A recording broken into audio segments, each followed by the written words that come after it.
అరవింద్ బాబు గారు. అధ్యక్ష ధన్యవాదాలు.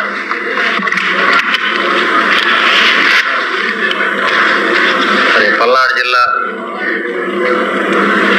తలమానికమైన నాగార్జున సాగర్ కుడి కాలువ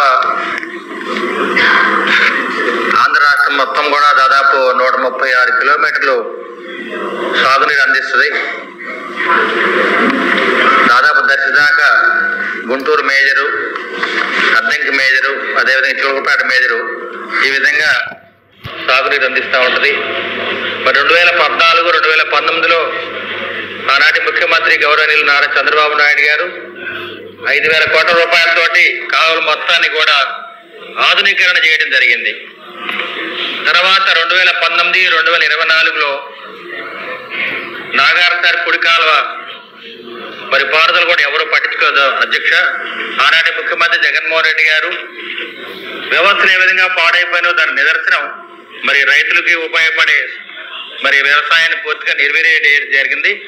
అటువంటి పరిస్థితుల్లో కాలువల మొత్తం కూడా పూడిగా మరి తుమ్మ చెట్లు అదేవిధంగా రబ్బర్ మొక్కలతోటి పూర్తిగా పూడిగా పాడైపోయింది. ఇవాళ కాలువలు బాగు చేయడానికి కనీసం 10,000 కోట్లు ఖర్చు అవుతుంది అధ్యక్ష. ఏదైతే పోలవరం మీద మనం అందరం కూడా దృష్టి పెట్టామో దాంట్లో కొంత నాగార్జున కుడి కాలువ మీద దృష్టి పెట్టి వ్యవసాయానికి రైతుల కన్నీళ్లు తోడడానికి మరి అపర భగీరథుడైన నారా చంద్రబాబు నాయుడు గారిని దాని మీద దృష్టి పెట్టడం కోరుతూ ఉన్నాం అధ్యక్ష. నమస్కారం అధ్యక్ష.